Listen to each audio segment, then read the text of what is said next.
Before that, Pakistan's heat wave crossed global records for redefining a no-spring seasonal change, with mercury crossing 53 degrees centigrade in the province of Sindh, while triggering glacial lake outbursts, floods in our northern areas, home to the largest number of glaciers outside the polar region.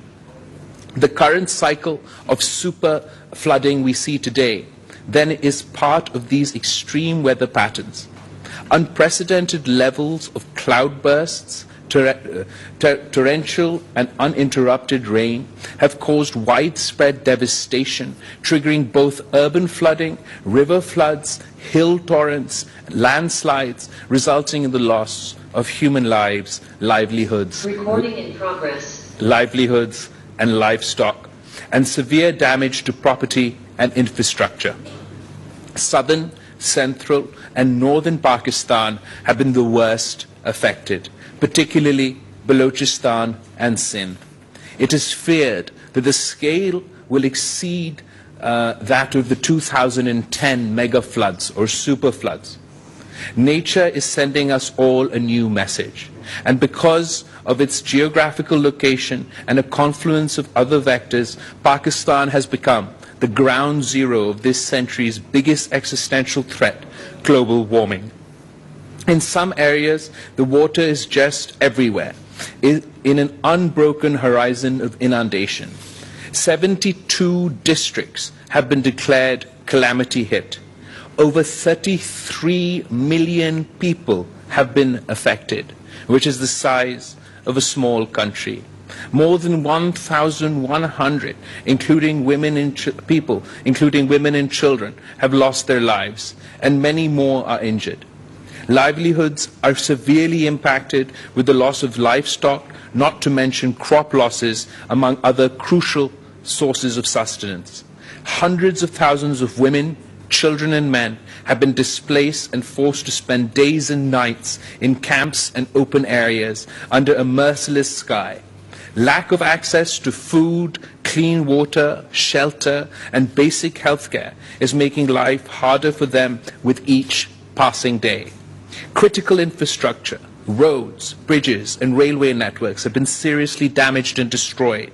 This is impeding our efforts for delivery of aid and transportation of affectees to safer locations. The situation is likely to deteriorate even further as heavy rains continue over areas already inundated by more than 2 months of storm and flooding. For us, this is no less than a national emergency. For the most vulnerable, especially the women and children impacted by this disaster, this is a life-defining experience. Excellencies, I've personally visited many of the flood-hit areas. Words cannot describe what it feels like to see people displaced from their own homes while mourning the loss of their loved ones. I've seen the pain, anguish, and suffering in their eyes, having literally lost everything they owned, now waiting for the next food pack, unsure about their futures. They are looking up to us for survival and to rebuild their lives and livelihoods. In addition to the human misery, these extraordinary floods have taken a severe toll on the economy and further stretched our limited resources. Excellencies, the government of Pakistan is cognizant of its responsibilities and has been leading the humanitarian response with invaluable support from the United Nations and humanitarian partners. As part of our national efforts, we've earmarked $173 million to help flood-affected people through direct cash transfers. This will be dispersed through the Benzene Income Support Program to 1.5 million families who will each receive 25,000 rupees in immediate cash relief. Rupees 5 billion has been allocated to the national disaster management authorities for relief efforts. The government is also providing 1 million rupees in compensation for next of kin of the deceased, 250,000 rupees for injury and for partial damage of houses, 500,000 rupees for destroyed houses. In addition to financial support, food packs, shelter items including tents and water, sanitation and hygiene supplies are also being provided by the national disaster management authorities and the provincial disaster management authorities. The government's efforts are being supported by the Pakistani nation, with people, civil society and humanitarian organizations stepping forward in a big way to complement the relief work with our characteristic generosity and philanthropic spirit. The Prime Minister's Relief Fund 2022 has also been established to facilitate people all over the country and to contribute to the flood relief efforts. Excellencies, but as it is evident, this disaster is colossal in its scale and devastation. It has severely strained, even overwhelmed, both our resources and our capacity. It has left millions vulnerable to health emergencies and a critical lack of basic survival needs. The gap between such needs and the capacity to deliver with speed and scale is crucial at this point. It requires urgent cooperation and support from the international community. We are profoundly grateful for the initial round of spontaneous solidarity and support from so many of our friends and partners around the world. I would like to acknowledge and thank all our friends for the prompt financial support and relief assistance being provided by several countries, as well as the United Nations, World Bank and Asian Development Bank. We are especially grateful to the United Nations resident coordinator and his team for the excellent support that has been extended to us since the onset of this calamity. We need to expand and scale up these efforts and response. For that, we are launching the UN Flash Appeal for Pakistan Flood Response Plan 2022 today. The appeal prioritizes focused interventions in areas of education, food security, agriculture, health, nutrition, protection, shelter, and non-food items, water, sanitation, and hygiene. We also need assistance with livelihoods and livestock support, as well as relief, machinery, and equipment. We urgently need shelter and tents and mosquito nets, if they can be arranged and transported. This appeal is expected to address only part of the overall requirements and will therefore complement the broader effort. I would like to urge the international community to give its full backing to the Flash Appeal to help the people of Pakistan most in need. I hope our partners would appreciate that given the urgent requirements of this catastrophe and the compounded burden on our economy, the humanitarian assistance being offered does not cut into the already committed development assistance. Beyond the immediate rescue and relief efforts, we would need support for rehabilitation and reconstruction of the flood-affected areas. I encourage you to contribute generously towards meeting the funding requirements of this response plan and going beyond. We believe that the efforts of the United Nations will be boosted by swift offers and announcements of support from your countries. Excellencies, the calamity we are facing is a clear manifestation of the direct and unmitigated consequences of climate change. As one of the smallest emitters on the planet, less than 1% of greenhouse gases. In fact, Pakistan is in the front line of the devastation caused by global warming.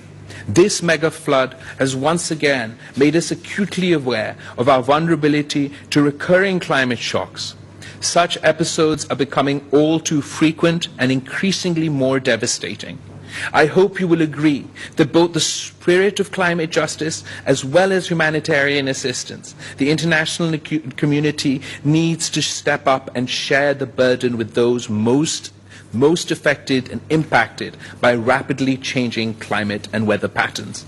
Your full support and solidarity with the people of Pakistan at this time would go a long way to alleviating their suffering and in helping to rebuild their lives, resilience and communities. I thank you and look forward to working with all of you to build back better.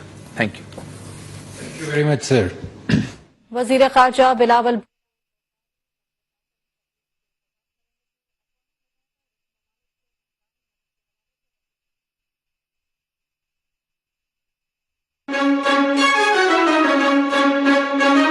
हार को जीत में बदलना हम पर है, जो ये जान ले वही सुपर है। आपके हाथ की खास चाय कैसे छोड़ सकते हैं? मुइज़ स्टील, भरोसा आपका, जिम्मेदारी हमारी। आसानी की महजब, believe me it works. Sunlight 2-in-1, शानदार सफाई, महकती ताजगी। New TRESemme keratin smooth. Rahman garden Sialkot, booking 15% से। लाइफ बॉय शैम्पू का मिल्क प्रोटीन और एलोवेरा फॉर्मूला बनाए इसके बालों को मजबूत। नेस्ले मिल्क पैक क्रीम, अब हर दिन खुशी से। अमेजिंग है पॉसिबल नेस्ले नैन ग्रो के साथ। जैज मंथली मैक्स से अनलिमिटेड इंटरनेट कॉल्स और टेक्स्ट के मजे उड़ाओ। New and improved Nestle Nido One Plus with triple action protection.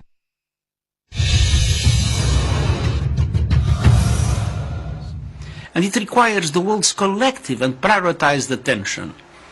The United Nations is issuing a flash appeal for $160 million to support the response led by the government of Pakistan. These funds will provide 5.2 million people with food, water, sanitation, emergency education, protection and health support. Dear friends, South Asia is one of the world's global climate crisis hotspots. People living in these hotspots are 15 times more likely to die from climate impacts. As we continue to see more and more extreme weather events around the world, it is outrageous that climate action is being put on the back burner as global emissions of greenhouse gases are still rising, putting all of us, everywhere, in growing danger. The government of Pakistan has asked for the international community's help. Let us work together to respond quickly and collaboratively to this colossal crisis. Let us all step up in solidarity and support to the people of Pakistan in their hour of need.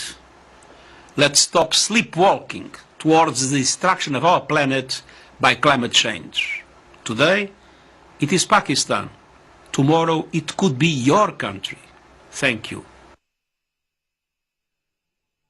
I would now like to invite the Minister for Planning, Development and Special, Mr. Ahsan Iqbal, for his remarks. He is the chairperson of the Relief Coordination Committee established by the Prime Minister of Pakistan in the wake of the recent devastating floods.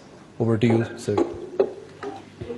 Honorable Foreign Minister, Minister of State for Foreign Affairs, Chairman NDMA, distinguished delegates, Excellencies, ladies and gentlemen.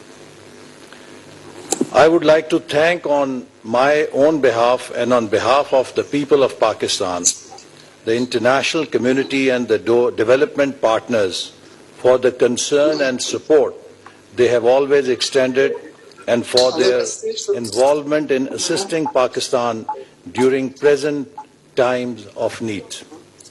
Ladies and gentlemen, as we all know, Pakistan is currently facing the horrors of climate change with unprecedented, devastating flash floods and hill torrents, which have washed away roads, homes, and crops and communities, leaving a trail of deadly havoc across Pakistan. The damage is of unimaginable proportions. More than 1,100 people have died since the monsoon season began in June this year. Literally 1/3 of Pakistan is underwater, which has exceeded every boundary, every norm we have seen in the past. Initial estimates suggest that more than 33 million people have been affected by the historic flooding. Heavy waters in the country have swept away bridges and roads, schools and hospitals, railway tracks, critical telecommunication infrastructure, cutting off communities. Thousands of people living in the mountainous areas have been evacuated, but authorities are still struggling to reach those who are trapped. Those who managed to escape have been crowded into one of the many makeshift camps across the country. Almost half of the country's cotton crop has been washed away, and vegetable, fruit and rice fields have sustained significant damage, posing serious challenges to the food security. There is growing concern about the looming cost of building back from this disaster, as the preliminary estimates are higher than $10 billion. The government is looking forward for assistance from aid agencies, friendly countries, and international donors. Ladies and gentlemen, the Government of Pakistan's strategy for tackling the flood-affected areas is three-pronged: rescue and relief, rehabilitation, and reconstruction.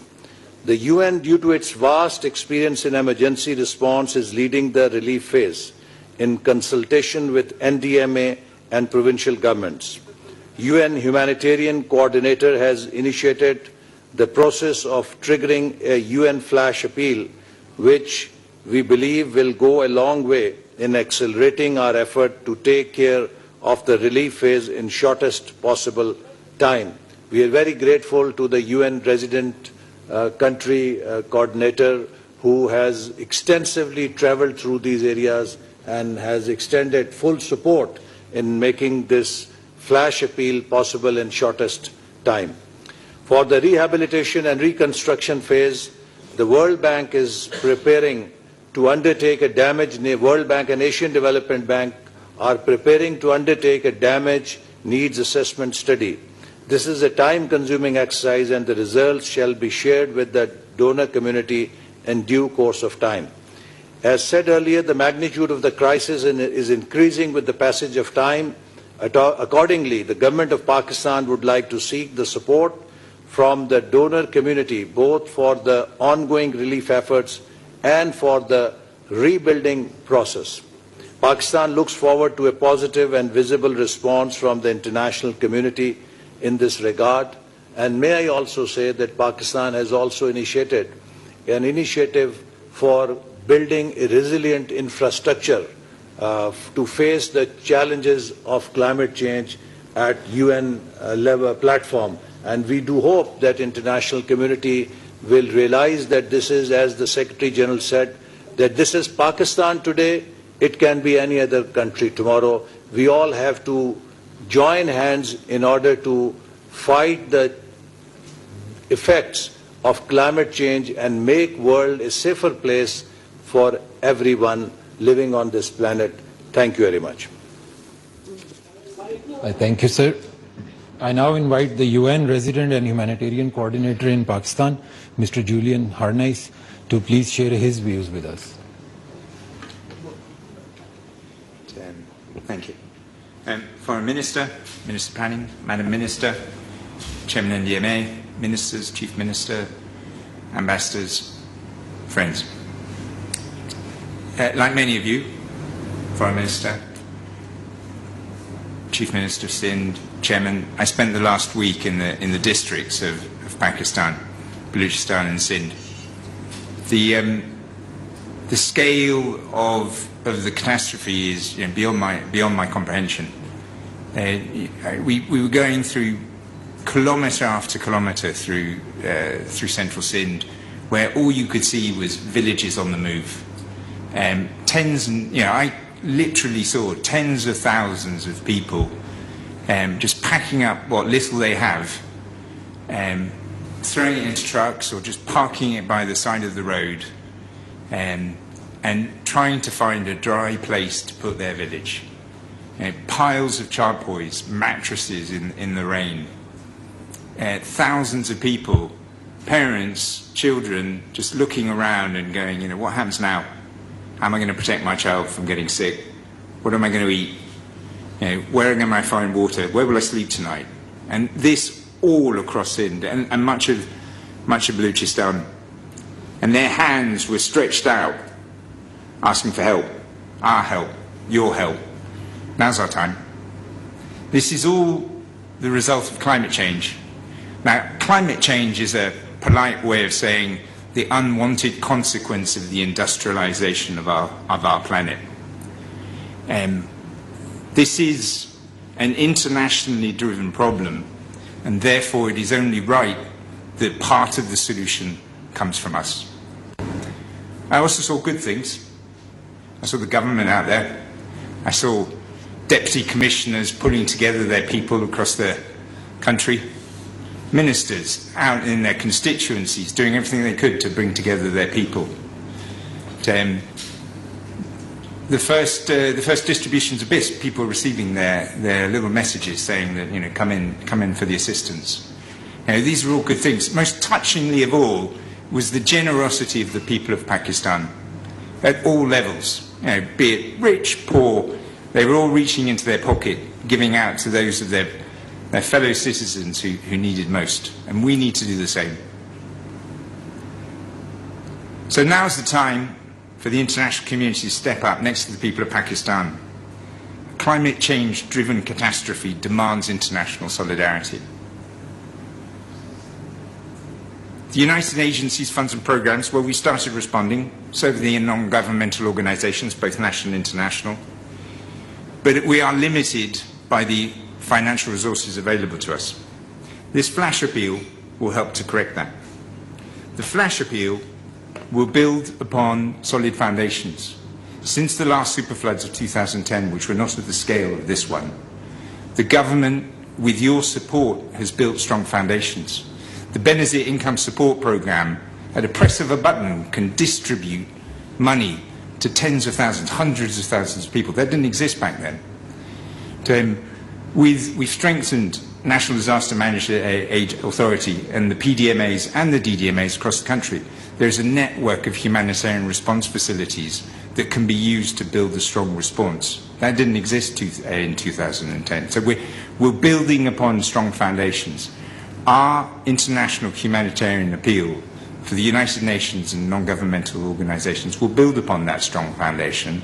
We will contribute to the work of the government, and our assistance will be under the guidance and the cooperation of the National Disaster Management Authority and the provincial disaster management authorities. I'm very grateful to the assistance of member states and even private citizens in developed countries who've given for this response. Thank you. I'm asking you to do more because it's the right thing.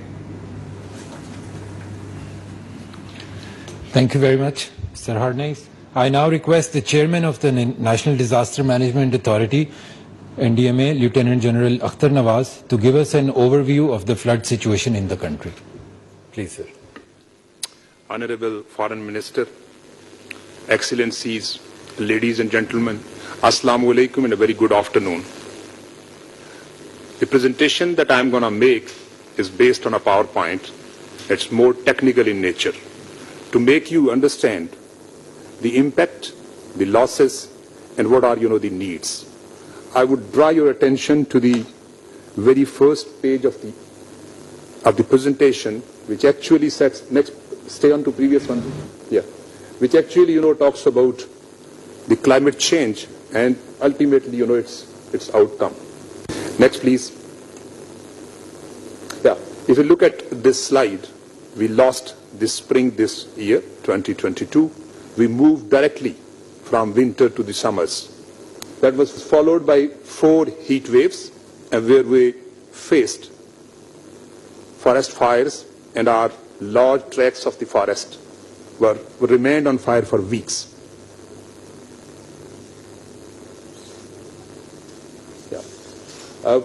We were followed with the drought warnings, and this is exactly where the United Nations community here in Pakistan, along with NDMA and all other stakeholders, started talking about and worrying about what is going to come as an outcome of this drought.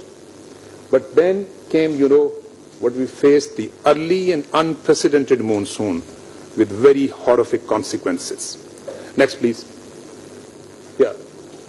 What we had thought about, our meteorological department, they thought that this time, based on their assessment and studies, the monsoon rains are going to be slightly above normal. And once they said slightly above normal, it meant 25 to 30% above normal.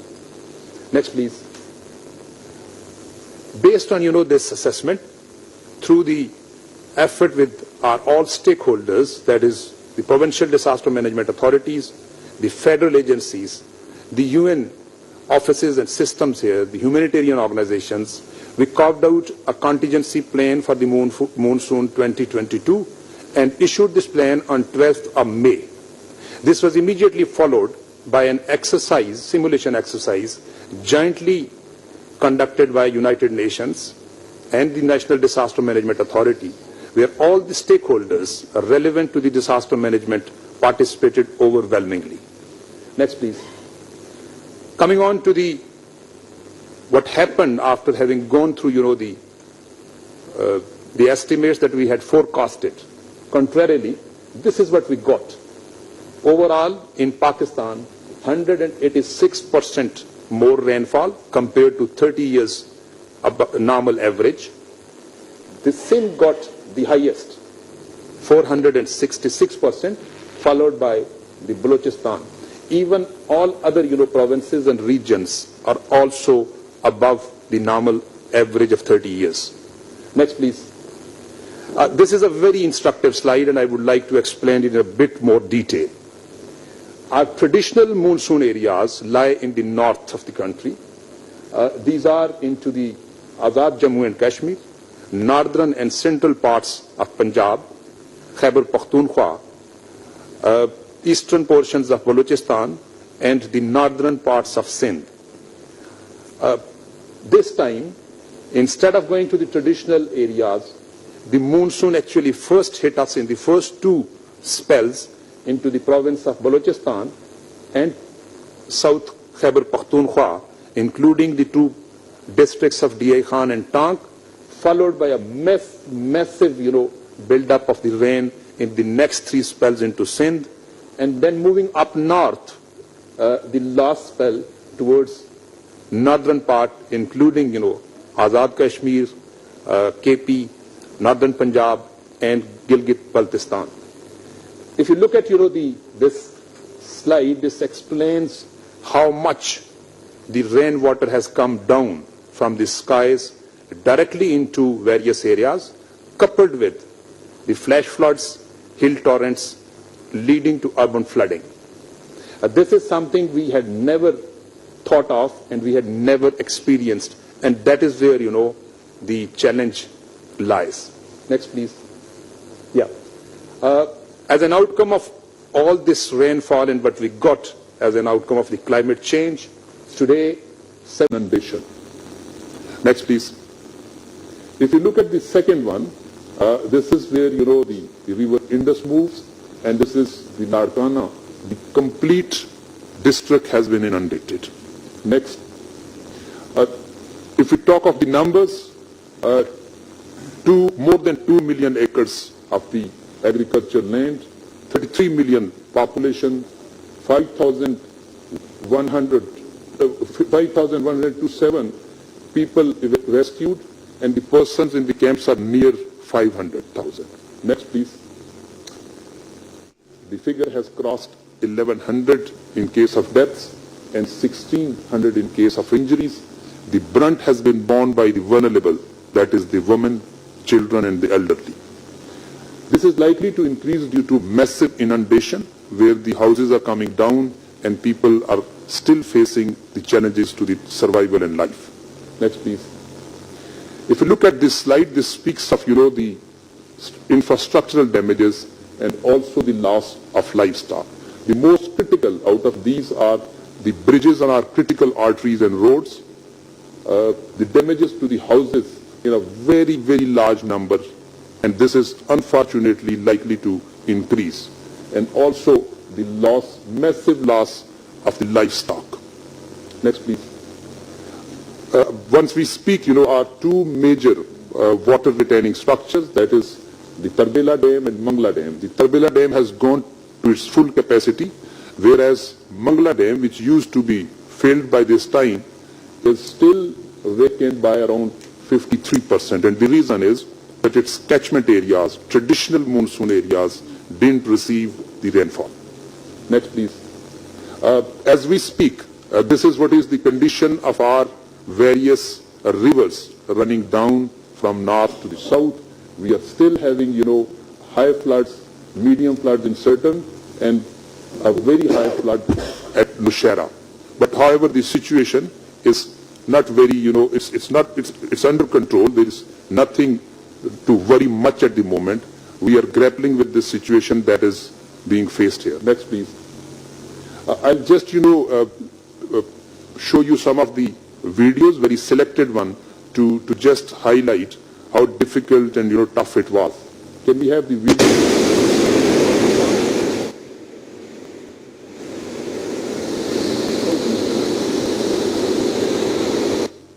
This is from the load beam, and you will see how our communication infrastructure is being washed away.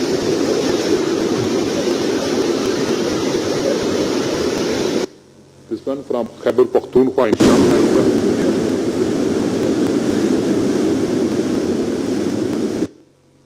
Next, please. This one is again, one of the headworks that got washed away.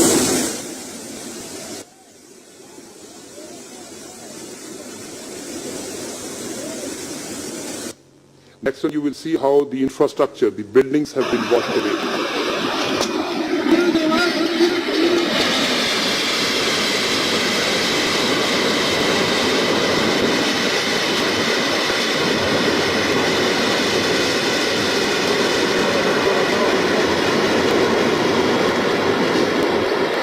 Allahu Akbar, Allahu Akbar. Yes.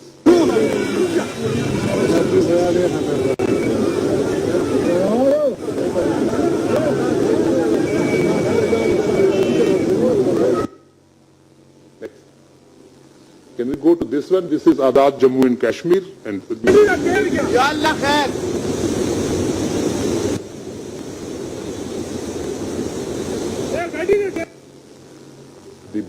Balochistan in the Bolan area. This one in the Lasbela near Karachi, a part of the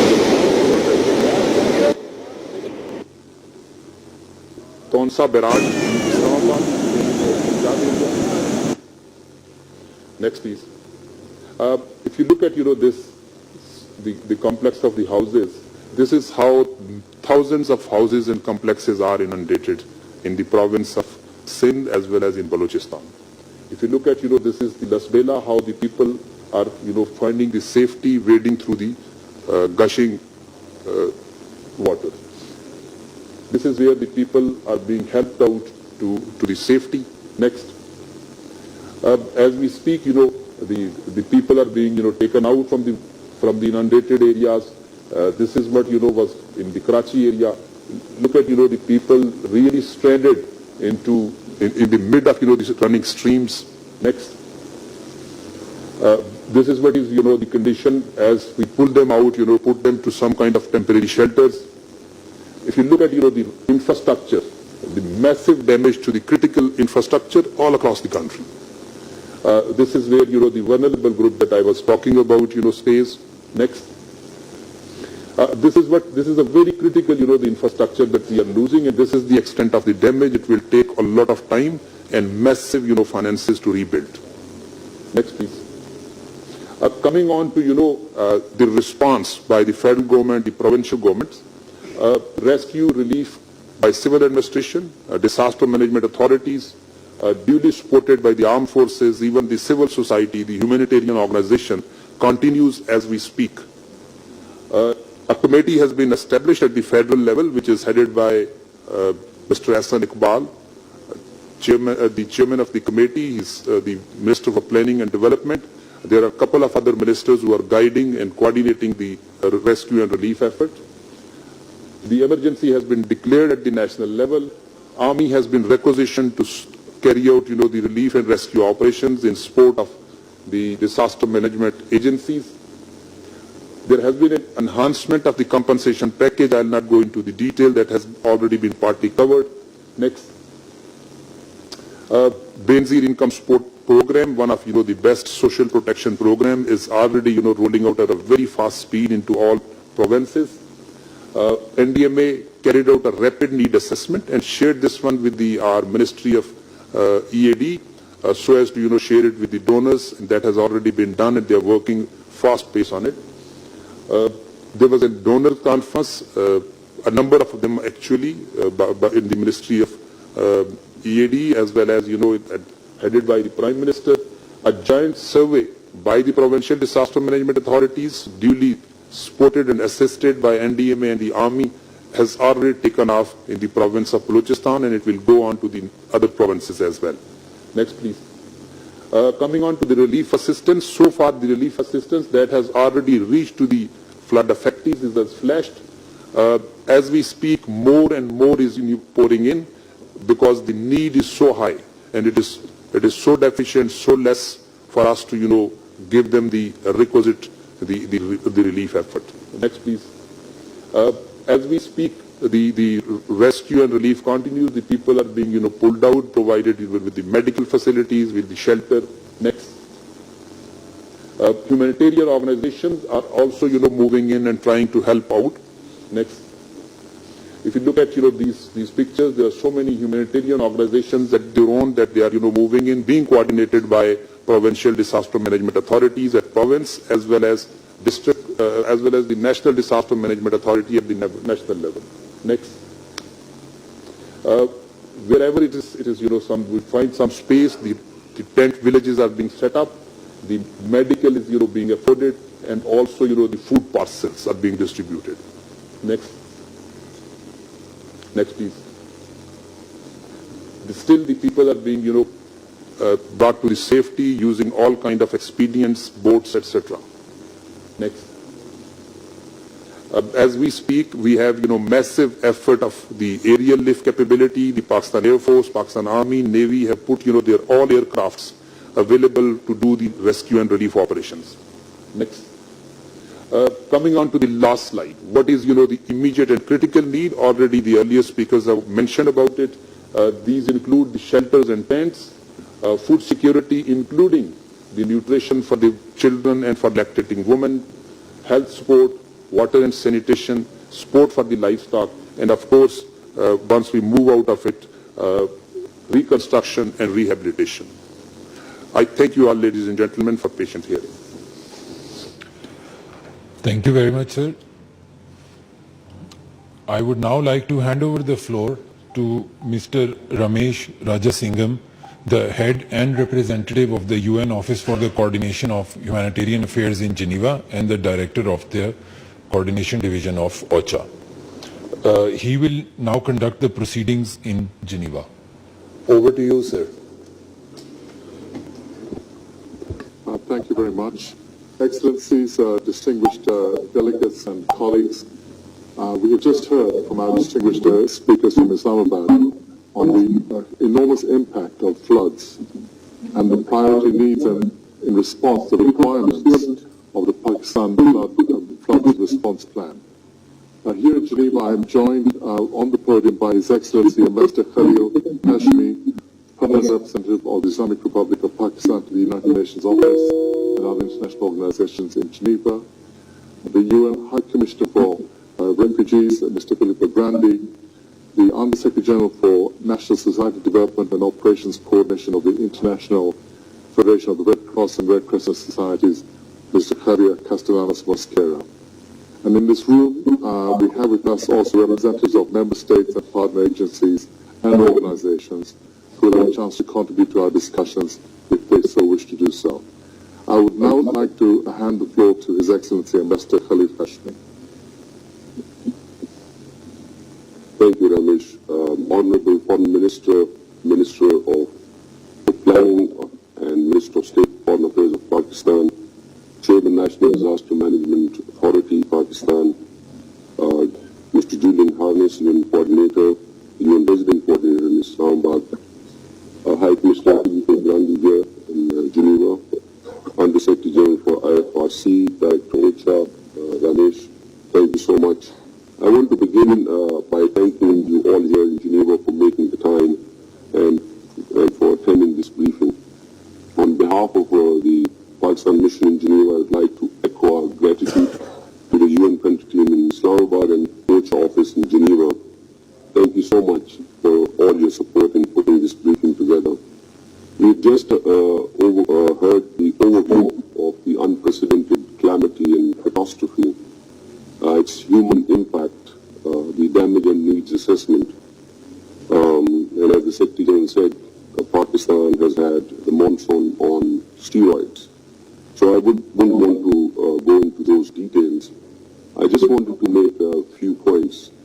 From Geneva's vantage point, all that we work on a daily basis here has been deeply affected in Pakistan, ranging from people's access to food, safe housing, work, education, telecommunications infrastructure, the environment, and human displacement on a massive scale. What has happened is more than just a humanitarian crisis, and today's appeal in many ways is a call to action. Just in the past few years, floods have hit almost all regions globally, from floods in Germany and Belgium in the same time period last year to the recent floods in Sudan, Australia and the United States, all of which have claimed precious human lives and caused extensive damage. In almost all these cases, these extreme floods have been preceded by extreme heat waves. The pattern is clear here.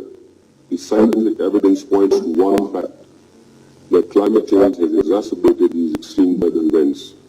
The rains in Pakistan this year have been around 90% heavier than the average downpour. Developing countries have been trying to balance their climate commitments and development needs for a long time now. However, one such calamity erodes years of work. Our common future will be determined by what we do. It is clear that none of us can afford to delay actions that are critical to our survival or wait until disasters arrive at our doorsteps. An early and meaningful action, collective action on climate change is therefore indispensable. In terms of the appeal and follow-up, Pakistan mission in Geneva remains at your disposal for any additional information or clarification. I want to once again thank you all for your presence here today. Over to you, Ramesh. Thank you very much, Ambassador Hashmi, for your remarks. Allow me to now invite UN High Commissioner for Refugees, Mr. Philip Grandi, for his remarks.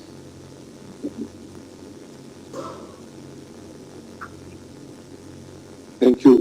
Thank you, Ramesh. Honorable Ministers, Resident Coordinator, Ambassador Dear Khalil, colleagues, thank you very much for convening this urgent meeting, urgent in so many ways, as we have heard, to draw the world's attention to the plight of millions of lives devastated, as we have seen, by these catastrophic floods. And our solidarity and condolences go to all those affected and to the government and the people of Pakistan. Today, the international community, including my own organization, must respond generously to the appeal of the government of Pakistan. Global and concrete support for Pakistan and its people. Like our sister United Nations agencies and other humanitarian organizations, UNHCR is participating in the relief efforts as part of a collective response to support the authorities to provide assistance to more than 30 million people who have been affected, including the hundreds of thousands who have been displaced by floods, as we saw in the chilling statistics presented by the National Disaster Management Authority. Those affected, by the way, include also many of the approximately 3 million registered Afghan refugees and other Afghan people that Pakistan has hosted generously for many decades. Under the leadership of the government, UNHCR has already provided more than 71,000 emergency relief items in the worst hit areas of Balochistan and Khyber Pakhtunkhwa provinces, and redirected supplies to respond to the government's urgent appeal for more assistance.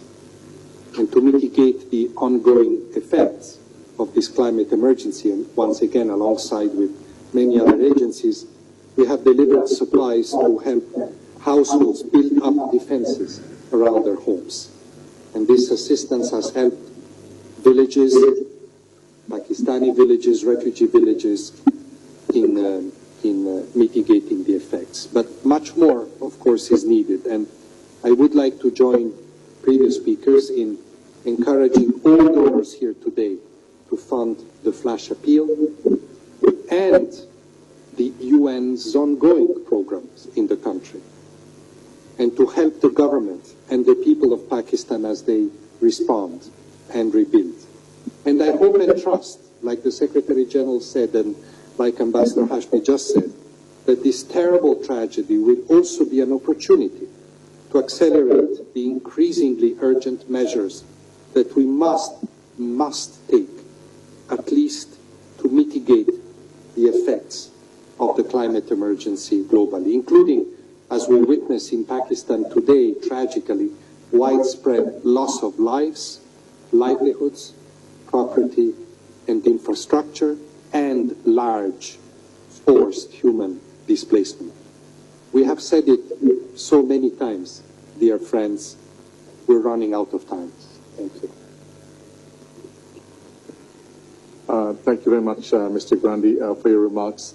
And allow me now to invite Under Secretary General of the IFRC, Mr. Javier Castellanos Mosquera, to present his remarks. Thank you very much, honorable ministers, your excellencies, Mr. Ambassador, members of the table here present,